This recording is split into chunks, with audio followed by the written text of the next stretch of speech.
Good morning, good afternoon, and welcome to Action Coach and the Model Review. Today we're going to be focusing on the marketing and sales aspect of the business. So grab a piece of paper and get ready to make some notes. Okay, I'd like to introduce you to maybe the ugliest graphic you've ever seen, and I've always thought of it as the marketing wedding cake. And while it's not very attractive, granted, I don't have a creative bone in my body, it is the thing that separates coaches that have great success from those that are looking for more success. So for this business, it's not about the coaching. The coaching is easy. The coaching is rewarding. It's really also not about sales. We're going to go through the sales process today, and you'll see there are a couple of metrics that we look for from a conversion perspective. What this business is about, and this session today is about, and really what any business is about, is finding enough people to talk to you that are great candidates for what we do. And just to recap what we think of as a great candidate, number one, they have to want something more from their business. And that usually is to make a little more money, to work a few less hours, or to have someone on the team either join the culture of the company or no longer be on the team. So that hurdle is pretty easy to cross. The second hurdle is that they're open to new ideas. And this is the one that catches people. We've talked to many business owners over the years that are not having much success and will go at great lengths in telling us why coaching won't work for them. And to be very honest, they're right. There's no reason for me to meet every week over the course of 1 or 2 years with a business owner that's not open to change, because if they're not open to new ideas, we don't have anything for them. And then the third element of a great client is someone who's willing to invest both time and money into making their business better. So it's really those three that we go after. And today let's talk about how we find them. So you'll see there are 3 shaded boxes towards the bottom. And those are typically where clients 0 through 5, 0 through 6 come from. And so I'll start at the bottom with direct marketing and social media. We do direct marketing in this business. There are a variety of different elements that we go about to do that. In some cases, we're going to do ad critiques. There's a lot of just horrific ads that are run in the marketplace. And that's not only print ads, but also websites that we can do a critique. We can send it to the owner. We can use that as an entry point to have a conversation around their overall marketing plan, which of course leads to a general discussion around business coaching. We have something called the buying customer promotion, which, like the ad critique, we will send a business owner a postcard congratulating them on something that's happened. We'll follow that up with a copy of Buying Customers and suggest they read chapter 4 or 5, and follow that up with a quick phone call to see what they learned from the book. Typically, people either don't read books, in which case we ask them to donate it to a library. They are still waiting to read chapter 5 and ask us to give them a call back. Or they read chapter 5, chapter 6, and really just want to get a feel for what it is that we do. And to be honest, that's exactly what we're looking for. Just an open door to have a discussion about making changes to a business. Now you also see here social media. Coaches have had a lot of success with LinkedIn, some marginal success with Facebook, not a lot with Twitter, and not a lot with the other platforms. And in all honesty, when it comes to social media, I'm a little bit biased. I believe it to be a great conversion strategy. I have also seen many businesses, not just coaches, but businesses in general, that have abandoned traditional marketing to go social. And I've also seen them suffer for it. And so what I would ask you to do is, yes, social media has to be part of what we do, but it should be the minority of the marketing activities that we follow.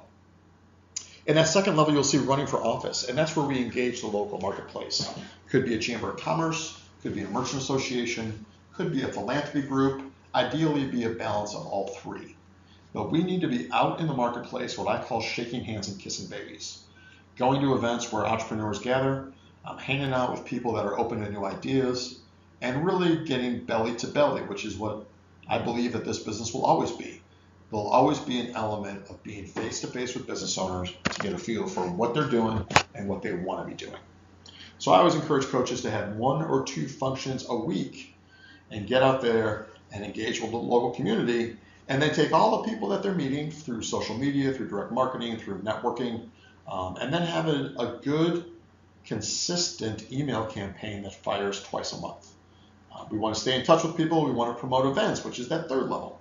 When you look at the workshops, the seminars that we do, whether it's the 5 ways, the 6 steps, whether it's business savvy, you want to have an event at least once a month which acts as a catcher's mitt for people to come see you on stage. And our workshops are very different than most people's. Very interactive, very informative. And at the end of the workshop, which typically lasts about an hour of content, we're going to set up time with the business owners to follow up and apply the learnings from today to their business. Right? And just some conversion numbers that we've seen across the country. 70% of the people that say they're going to come will show up. Almost 70% of the people that show up, you will have physically met before, which is why that running for office component is so important. And my favorite metric, for every 10.6 people in the room, we get a client. And so the workshops become a math exercise. If you want 28 people in the room, you need to get 28 people to confirm. And if you have 20 people in the room, you should get, on average, 1.8 clients out of it. And so having this consistent schedule is crucial, not only to get early clients, but also it becomes a great place for strategic partners to refer you. You'll see that next level, strategic partnerships. We want to engage bookkeepers, small IT companies, local payroll companies, small regional banks, people that are calling on the same kind of business owners that we do for other reasons. Over time, these are going to become some of your best lead generation sources. And I say over time because they're going to have to get to know you before they open up their client book. And so these early strategies are to provide areas where business owners can come check out what we do, get to know you better, and then ultimately become clients. And the last one is a bit of a catch-all, where over time our clients become great referral sources. They refer their client base because we need to interview them to make sure they're ready to handle the increase in sales. They'll refer their peers, and over time they'll refer their customers as well, as they start seeing success, as they start getting momentum. We certainly, for markets that still have them, the chamber and the merchant associations, typically will have some kind of annual trade show where we'll set up for the day. We'll write articles about people that are having great success in the marketplace, and a variety of other less consistent but important activities that will generate leads.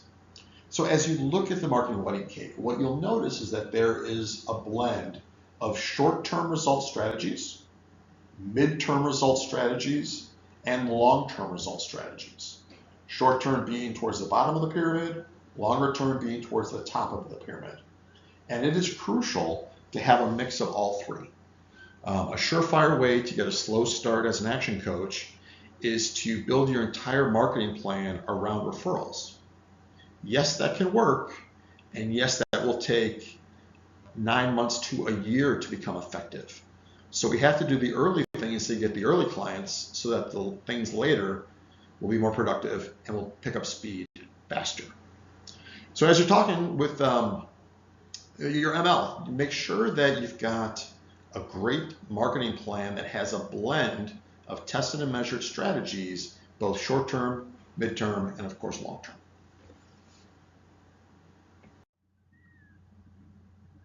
And now that you've got great people that are interested in becoming clients that you can coach into tremendous results, now let's put them into the sales process.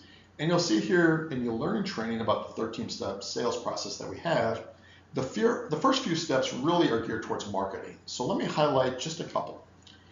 When people put their hands up and say they want to know more, we are going to email them a questionnaire along with a couple of other attachments. Typically, this email is going to have your one-page bio, and the bio really talks about how you think business owners are awesome and how you want to engage the community.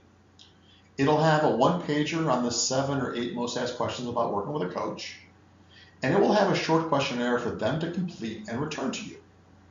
So what we've seen is that for every 10 people that say they want to know more, we'll actually get the questionnaire back from just under 5. Now the purpose of the questionnaire is twofold. Number one, it is going to give you information so that you're primed for when you have the face-to-face with the owner. And number two, it's also going to suggest that they're willing to do a little bit of work. And by a little bit, I mean 5 to 10 minutes of work to fill out the questionnaire. Some of the answers on the questionnaire they will know right away. Some of them they will have no idea. And both of those are good, because if they don't know the answers to some of the questions we're asking them, it'll build a little curiosity in their mind that we can cover when we sit down for that face-to-face. The next one you'll see is the follow-up on the questionnaire. So we want to make sure that they get it, they return it. We then do that coach on deck call that peels the onion back a little bit on some of their responses and builds a little excitement and momentum for when we get together.